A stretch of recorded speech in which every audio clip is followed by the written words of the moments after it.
twongeye kubasuhuza nshuti mwe mudukurikira umunsi ku munsi, ntago duhema kubifuriza amahoro n'imigisha ndetse bituruka ku mwami Imana. Mbese muraho neza, muraho muri amahoro? Yesu ashimwe, Kristo Yesu akuzwe. Wassalamu alaikum. Ndizera ko muri amahoro, ndetse reka twifurize aba barwaye, bafite intimba ndetse n'agahinda kubwo kubura ababo, namwe turabihanganishije. Kuko nyuma y'ubuzima hari ubundi buzima, nyuma yo kurwara hari ukwishima, nyuma yo kubabara hari ibindi Imana ikugenera. Rero reka mbakire aha kuri sheni yanyu Mucyo Hambo, ariko nanabinginga kubw'imbabazi z'Imana, reka ngire abo nisabira. Niba uri mushyashya tuguhaye ikaze kw'iyi channel, tuguhaye ikaze. Iyi channel ni channel ibagezaho inkuru, amakuru atandukanye, amakuru avugwa mu Rwanda ndetse no mu karere u Rwanda ruherereyemo. Ni channel rero tubasaba kugira ngo mudushyigikire, kandi kudushyigikira kwawe biradufasha. Kudushyigikira kwawe ni inkunga ikomeye uzaba uduteye. Hanyuma tugiye kukugezaho inkuru, ariko mbere y'iyo nkuru banza unyemerere ukore kino kintu, kanda subscribe, ukore like iki kiganiro, ukore share, commentaire yawe ndetse nayo irakenewe, kuko byose birafatanyiriza hamwe kudufasha ndetse no kuzamura iyi channel yacu kandi yanyu.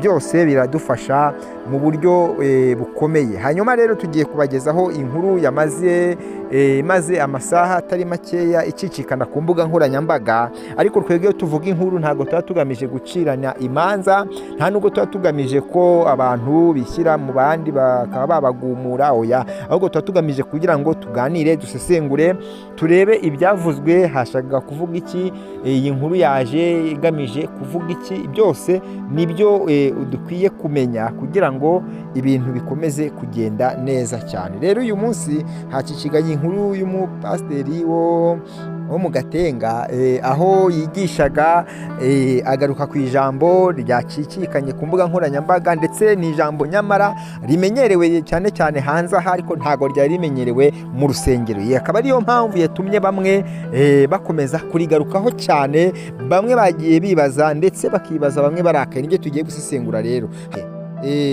Kuri Nyashi naho hagomba kuba ubukristo. Icyo Pastor Uwakarema Aloyizi yashaka kuvuga nicyo bivuze ku bakristo, ni iki bivuze ku bakristo b'iki gihe?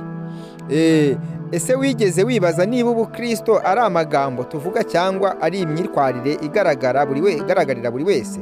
Ese ushobora kwita umukristo kubera ko ujya mu rusengero ku cyumweru gusa, ariko ubuzima bwawe nabwo mu buzima busanzwe bukaba butandukanye n'ibyo uvuga? Aya ni amagambo yatunguye benshi, yateje impaka, ibitekerezo bitandukanye ndetse n'amarangamutima menshi ku mbuga nkoranyambaga, ubwo Pastor Aloyizi Uwakarema wo mu itorero ADEPR yabivuga, avuga ati no kuri Nyashi naho hagomba kuba ubukristo. Abenshi baratangaye, abandi baraseka, hari n'abarakaye, ariko ikibazo nyamukuru ni iki? Ese yashakaga kuvuga iki? Tubyibaze natwe, nibyo tugiye gusesengura. Ese ni amagambo arenze umurongo cyangwa ni isomo rikomeye ku bakristo b'iki gihe? Uyu munsi tugiye gusesengura iyi nyigisho kugira ngo turebe icyo yashakaga kuvuga ni iki. Noneho kurikirana iyi nkuru wumve neza icyo yashakaga kuvuga. Ijambo Nyashi risobanura ikibuno, rikaba rikoreshwa cyane mu karere kacu ka Afurika k'Iburasirazuba n'iyo hagati no mu Rwanda. Ni ijambo ryamenyekanye cyane cyane mu mvugo ya buri munsi, aho umuntu ashobora kuvuga uti uriya mugore afite Nyashi. Ariko se kuki iryo jambo ryateje impaka rikavugwa cyane? Ibi nibyo ugiye kureba. Nuko ryinjiye mu rusengero, ahantu hari abantu benshi bafata nk'ahagomba kuba amagambo atoroshye, atuje, adakoresha imvugo ya buri munsi. Ibyo byatumye bamwe bibaza bati, ese pasiteri yakabaye akoresha iryo jambo mu materaniro? Ariko iyo iyo witegereje neza si ijambo ryateje ikibazo, ahubwo ni ubutumwa yari arimo atanga. Ubutumwa nyamukuru ubukristo n'imyitwarire si amagambo. Pasitori wa Karema yashimangiye ikindi kimwe gikomeye cyane: umukristo nyakuri ntamenyekana ku byo avuga, ahubwo amenyekana ku byo akora. Yagize ati, mu magambo yumvikana neza umuntu w'umukristo ntabyivugaho, abantu babimubonaho bakabimenya. Aha yashakaga kuvuga iki? Yashakaga kwerekana ko iyo umuntu afite imyitwarire mibi bigaragara. Iyo umuntu afite ubukristo nyabwo nabwo burigaragaza. Iyo umuntu afite imyitwarire mibi biragaragara, ndetse n'iyo umuntu afite ubukristo nyabwo nabwo birigaragaza. nk'uko umuntu amenyekana ko ari umunyabinyoma, umusambanyi cyangwa umunyamanyanga mu bucuruzi, niko umukristo nyakuri amenyekana mu myitwarire ye ya buri munsi. Imyambarire n'imigendere, aho ikibazo cyatangiriye.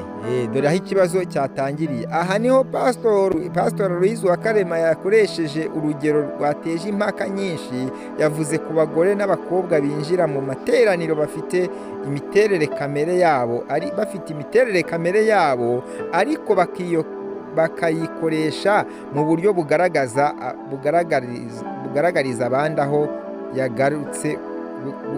abandi aho yagarutse ku kwidunda, kwizungereza, imigendere ishobora gukurura amaso y'abantu aho kuba imitima yabigana ku isengesho.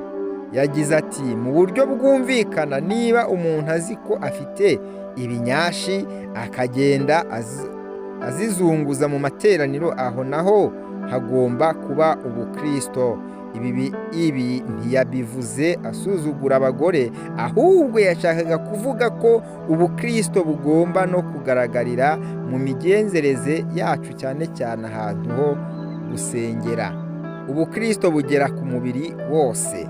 Pasitori wa Karema Aloys yakomeje asobanura mu buryo bwagutse ko ubukristo butaguma ku mutima gusa, ahubwo bugera ku maso, ku munwa uvuga, ku maso ureba no ku munwa uvuga, ku mwambaro wambara, ku kazi ukora, no mu rugo rwawe, mu cyumba uryamamo. Yavuze ati, ubukristo buhera ku mutwe bukagera no ku kibuno, bukajya ku myenda, ku buriri, ku kazi, hanyuma bukagaruka mu rusengero. Ibi bisobanuye ko ntaho umukristo ashobora kuvuga ngo aha siho, kuko imyitwarire ye igomba kugaragarira hose. Hanyuma inama ku basore n'urukundo. Mu magambo atuje ariko akomeye, Pastor Aloys yahaye inama abasore agira ati, ntimukarambagize ku cyumweru. Ibi byasobanuraga ko ku cyumweru abantu baba bameze neza cyane, bambaye neza, biyitayeho, ariko ukuri kwaho kukagaragara mu mibyizi mu buzima busanzwe. Yasabye gushaka kumenya umuntu mu buzima busanzwe, mu myitwarire ye ya buri munsi, atari gusa mu ishusho y'umunsi wo gusenga. Umusozo ukomeye uhamagarira gutekereza. Pastor Aloys wa Karema yasoreje ku murongo wo muri Yohana 9:4 umurongo wa 4 ugira uti, nkwiriye gukora imirimo y'uwantumye hakiri ku manywa. Ubutumwa bwe ni bumwe, ubukristo nibwo buzima bwose, si isaha imwe yo ku cyumweru. None se wowe urimo kumva iyi nkuru? Ese ubukristo bwawe bugaragarira he? Ibaze nawe. Ese abantu bakureba bakumenyaho ubukristo? Ese imyitwarire yawe ihuye n'ibyo wiyita? Ibyo ni ibibazo buri wese akwiriye kwibaza. Imana rero ibahereza umugisha. Ahangaha kuri sheni yanyu Umucyo Humble twagaruka ku iyo nkuru kugira ngo twumve neza ibyo pasitoro yashakaga kuvuga. Ntabwo yaragamije ko ntabwo yaragamije kuvuga iriya mvugo ya nyashi, ahubwo yaragamije yavuze nyashi nk'imvugo abantu abajeni cyane cyane abantu benshi usanga ari abakiri batoya mu bigaragara, usanga benshi bayikoresha babonye umudamu cyangwa umukobwa ufite nyashi bakayivugaho cyane, ariko abantu bibajije nyine niba nyashi koko zisigaye ziza no mu rusengero ari imvugo yagakwiye gukoreshwa mu rusengero. Ese weho ubyumva utubundi? Shyira muri komanteri yawe utubwire ibi wumvaga bikwiye kuza mu rusengero cyangwa. Rero amakuru yacu nakagaruka, ariko ntuhave utiyandikishije ukanda subscribe, ukora like, share and comment. Imana iguha umugisha. Shalom shalom.